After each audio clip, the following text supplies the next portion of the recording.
Il existe deux manières d'indiquer une correction au tireur lorsqu'il a manqué sa cible.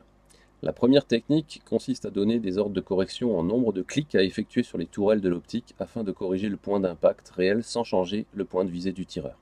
La deuxième consiste à lui donner un ordre de contre-visée de manière à ce qu'il déplace son réticule par rapport à la cible avant d'effectuer son tir suivant. On parle alors d'une contre-visée.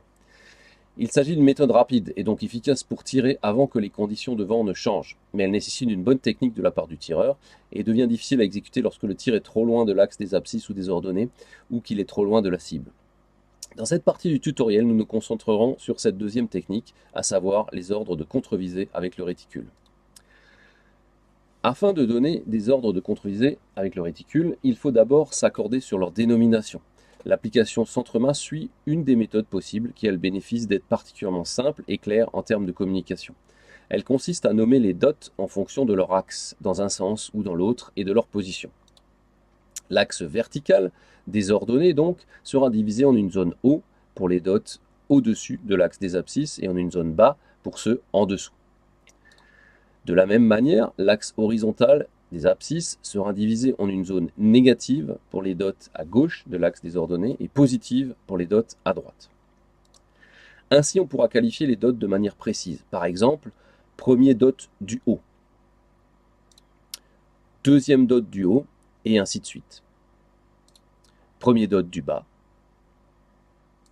deuxième dot du bas, et ainsi de suite.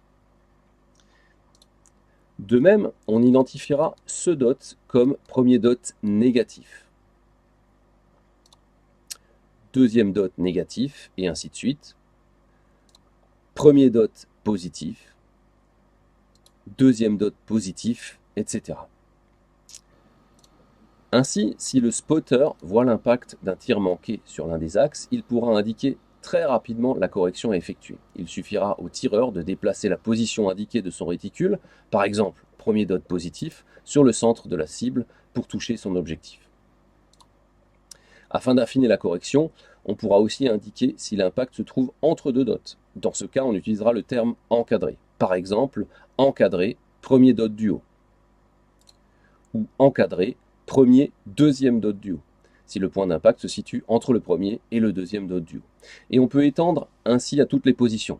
Encadré deuxième, troisième dot du haut, encadré premier dot du bas, encadré premier, deuxième dot du bas, etc. De même sur l'axe horizontal, encadré premier dot positif, encadré premier, deuxième dot positif,